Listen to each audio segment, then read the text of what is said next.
Okay, so a little while ago, Ilmango posted up this video showing this honey block tunnel bore in his Peaceful Challenge series. While I think it's a great tool and I love what he's doing with his series, if you get a chance, follow him. It's some good info. I'm looking at it as more of an early game new world tool because it is low slime block usage.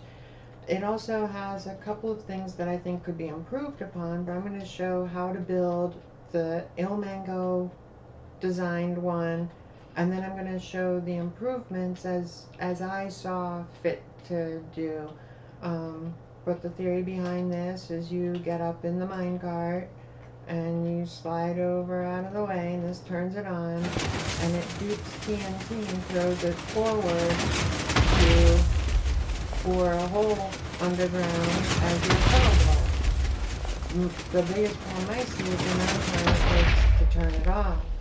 By the time you find an ore or something that you want to mine, and you're able to get the mine cart back onto this side, it still cycles through another TNT and oftentimes destroys the ore that you're trying to save.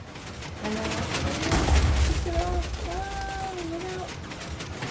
Get back to the other side. Thank you. Okay, so now that that is sufficiently turned off, some of the modifications that I've made to give you a preview of what we'll be going over in the video is number one, it was sorely lacking light sources. You're boring underground, you're creating a dark tunnel, and TNT blows away all your torches, and it's tough to see any ores that are being opened up. So I replaced a lot of the slabs with shroom blocks. I'd been to the nether and was able to get the quartz for the observers, and while I was there I found a crimson forest and was able to get some shroom lights for my build. And then I also switched it over to note block based, since a lot of times I'm by myself and I want to be able to get the ores early game. I'm able to just hit it once and it shoots just one at a time so that I can get the ores, and it's not going to shoot again until I tell it to, and then I can pour one at a time and get all the ores that I need. While being in a lit space helps keep the mobs away. Just periodically I go down and put torches behind it to light up the tunnel.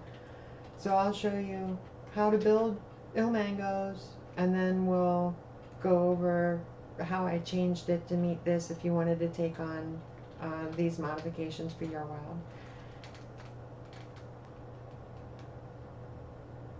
Okay, so I'm sorry I'm not prepared enough to give you an exact block count of everything that's needed here. I was able to make generic farms, small farms in the early stages in the game. I spawned near a beehive, so I was easily able to start making honey blocks very early on. And there was a swamp on the other side of a warm ocean biome near my little home where I was able to get the dead coral and in the swamp I was able to find a couple slimes at night.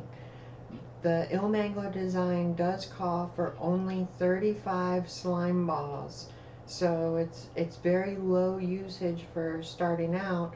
My addition requires 2 more slime blocks, so that would be 18 more slime balls to convert it to the note block, and I'll explain why as we get to there. So let's get to building this thing. The first thing we're going to need is a sticky piston pointed up, and we're going to put an observer facing outward so that it fires into the piston.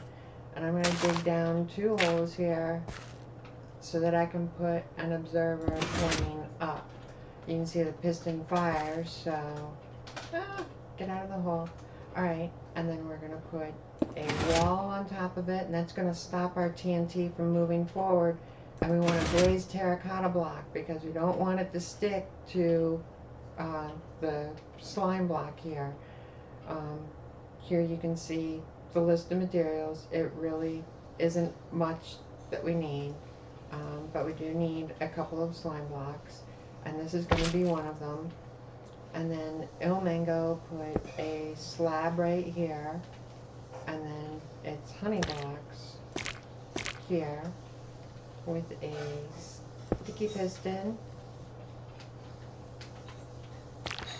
and a server right here, and then we have coming up over this way, we need the mechanism that pulls the minecart and shoots the TNT forward. So we're going to put this right here,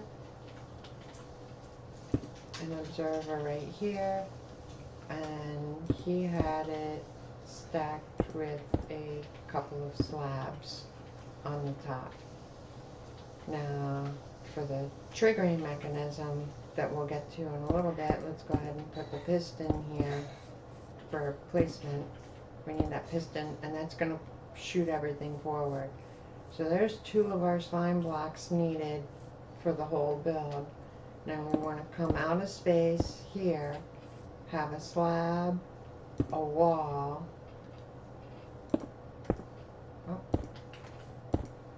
2 more slabs with a space here. So you're going to have a slab, a wall, 2 slabs. Now this is where our TNT duper is going to be, so let's get some of those supplies down here. Let's see, we will need that here real soon, and we will need that. So let's do that. We have your dead coral fan and your TNT right there. And then we're going to put a slime block on top of it, and that's what shoots the TNT forward onto the terracotta block. And then when the machine comes up right before the TNT explodes, this shifts underneath of it, shooting the TNT up, and this one propels it forward against the wall. So these are the only 3 slime blocks absolutely necessary for the TNT duper tunnel bore. At this point, it's your only slime balls that are being used are for the sticky pistons. So then we're going to do 2 honey blocks there, and this is where we need to put the rails for the duper. This just needs to be a solid block. In 1.16, when you put the 2 slabs, it forms a solid block, so I just do the slabs, and that hasn't been an issue. So then we're going to do our activator rail and our minecart here, and then let's go ahead and put this duper together.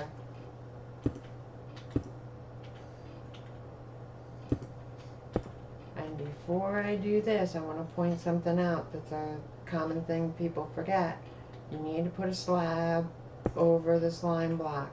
This will keep the minecart in place, and so it won't double trigger, and you'll blow up the whole machine if that one block is missing. Trust me, it's a learning curve to figure out how to build these things. And then we're going to push that forward and leave that right there. So now our duper's completely together. Let's go ahead and build the timing mechanism to shoot it forward. So we're going to come over here and make this inverted, or the T design off the side here. And we want a sticky piston right here, and then we want a slab here and here, and a slab here.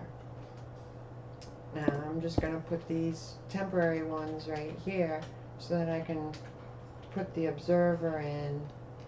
Oh, where'd my observers go? Here we go.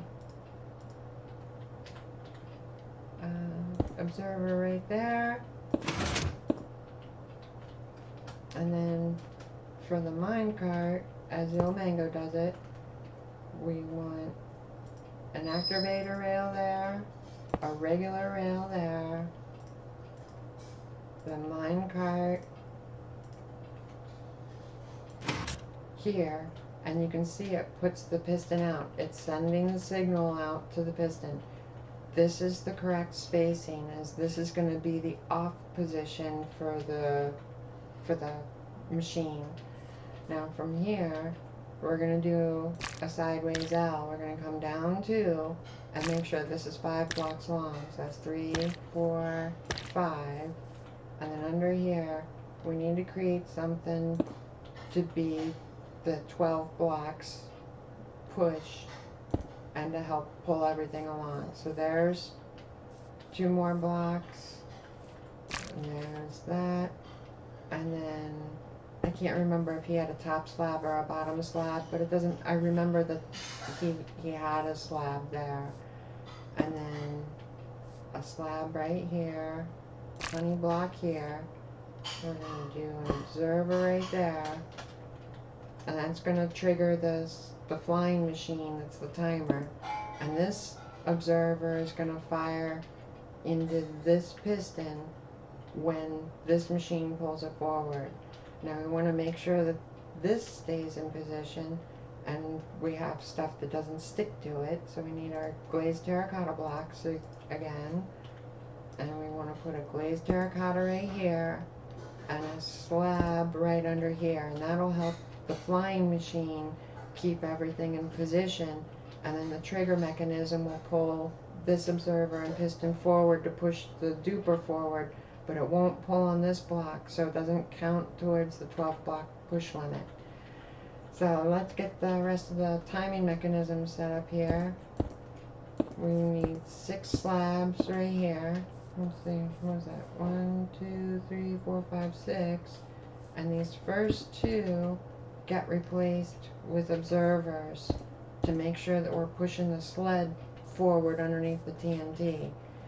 Now we're going to need a terracotta block right here because we're going to have a honey block on the other side. And then we need the piston to push the whole thing forward. So we're going to put a piston just like that. Now we get a sticky piston right here and 2 honey blocks. We get a sticky piston right here and a honey block. And that makes up our flying machine, and we need to give it some observers so that it'll all move. And this observer on the back of the flying machine is what's going to push the timer forward up there. And we're going to need to trigger everything, so we put a redstone block on the back of this flying machine, and 2 blocks back and 1 block over we're going to put a regular piston pushing forward, and then just remove those blocks. So now we have this, and then he used a slab, an observer, a honey block, the last sticky piston right there, and then the piston that pushes the whole thing back. You're going to come back 3 pistons, remove 2. There's that one right there. And there we have, as Ilmango designed it, the honey block tunnel bore from his Peaceful Challenge videos. So you would get up into the minecart here, and you just slide over to turn the machine on, and you're going for a ride. So here we go. Launch TNT forward, and you can use the tunnels. But, oh my God, there's diamonds. Oh, we gotta turn it off. Oh, the TNT just blew up my diamonds, and that's kind of bad early game. So let's go through how I modified this to fit more of my needs, as I'm usually boring single player. I don't have anyone to help, put down torches or anything. You're by yourself, so I can't be climbing in and out of it, and I don't want to push it over and just have it run, because then if I go get the diamonds, I'm going to get blown up by the next TNT because it doesn't pause long enough. So let's fix some of these things. I don't want to trigger the machine right now, so let's blow away that sticky piston right there for right now. And we're going to get rid of the observer and the minecart and all of this. We don't need any of that anymore. Now, we're in this dark tunnel, and I like to get a little bit more light, so one of the first things I did was I replaced these slabs with light blocks. So now this area is lit up a little bit more. And up here, these two slabs, replace these. Now we have some light sources up front to help light up the tunnel. Over here also, there's enough room in the push limit that we could put a light block here. And this part really isn't going to be necessary anymore. So what I did was I added a few more honey blocks and another shroom light back here to help light up the tunnel. And in the middle here, these two slabs I replaced with light blocks. And the slab right here I replaced with a light block. And that's been doing really good to light up stuff underneath and around where I am a lot of times. And then we'll swap that slab for a light emitting block, and we'll swap that slab for a light emitting block. So now a good portion of the tunnel is lit up around the machine, and if you leave and take an inventory back to your base and come back another day to mine some more, as you're coming down the tunnel, you're not such at risk of finding a creeper hanging out on your gizmo, because that could be bad. So now let's switch this over and get the note block set up on here. So it does require the couple more slime blocks. Let's get those ready here. And we're also going to need the note block. See, where can we put this? We don't need any more terracotta. So we're gonna start with our sticky piston closed and up against it, where before the minecart was activating it and it was taken up. So we're gonna move this back a little bit, and this is where we need the two more slime blocks. I haven't figured out a way to really get rid of this part efficiently, and we don't want these to stick to each other or use more slime blocks than necessary, but we need that bottom one to be able to push the other two forward. I'm going to use these as temporaries, and we need an observer facing that way.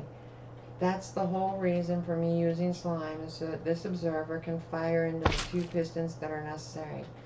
So I didn't want it to fire the piston right now because we're still building it. So we'll put that back. And then we're going to need a regular piston facing that way. And this is where we put in our note block and observer. And then we need another sticky piston right here, and a honey block on top to handle that. So that's our modified note block trigger mechanism instead of the hopper minecart and the added lighting. Now another thing here is, because you have this one piston pushing here, it's only pushing these two. You have tons of room here, so you can also add a unicorn spike. I found 6 works pretty good. You might get one blown off the end here. Technically you could push more, but the TNT in the front's gonna blow away your extra lighting. So that really makes it easy to see any diamonds or ores in your tunnel. And now you can just hit the note block and it'll shoot one TNT at a time, giving you ample time to go and get ores as necessary. Or there's nothing to get, then do it again. At first, I tried using the new target block. I have a bow with infinity, and I thought it'd be cool to sit here with my bow. That way, if any mobs came out, I was armed and ready. I could defend myself, and I could just hit the machine. The problem is that the observer recognizes the block state change when the arrow despawns also. And when the piston moves forward, a lot of times the arrows will go from the target block into this honey block. And then on the next trigger, the arrows will fall out and again trigger an event here. and it was blowing up the machine because of the double trigger event. You have to let it go through a complete cycle before you hit it a second time. So you want it to shoot forward. And wait, don't touch it. Now it's safe to hit it again. Until that explodes, don't hit this again. You risk blowing up the machine and hurting yourself, or losing valuable early game resources, because these slime blocks are tough to come by really early game, or as Ilmango's pointing out in the Peaceful Challenge. I got my first couple slime balls following his Panda Slime Farm technique. However, that's really slow, and I found it easier to just cruise around at night in a boat and get slimes that way. But I'm not in peaceful mode, and he doesn't have that option. So definitely watch his video. It spurs great ideas for advanced machines, early game. And I hope this video helps you all out. Get lots of diamonds and ores and coal and lapis and all the things you're looking for underground. This also works great in the nether for mining the netherite. And again, without the minecart, it's easy to hit it once. And if there's lava, you can patch up the lava to continue going. Or you can easily get the netherite out of the way while being lit up and making your tunnel bores and in the nether. Anyway, take care and happy Minecrafting. Hope this helps. Leave any comments or questions below, and I'll try to get to them as I can. Have a good day. Bye. Okay, so I put this one together with the TNT duper not put together yet. So there's still an extra block spacing here, but everything is set up correctly. And I'll provide a world download in the link below. If you wanted to copy this or play with this, the first hit from the note block would assemble the TNT duper. You'd wait a little bit, and then you could hit it a second time, and it would start working on the second hit, because the first one has to assemble the duper. But this will allow you to use the editor of choice to make a schematic if you wanted to transfer it into another world or something. But these things work great, and I really like the note block version over the minecart version if your goal is to do mining ores.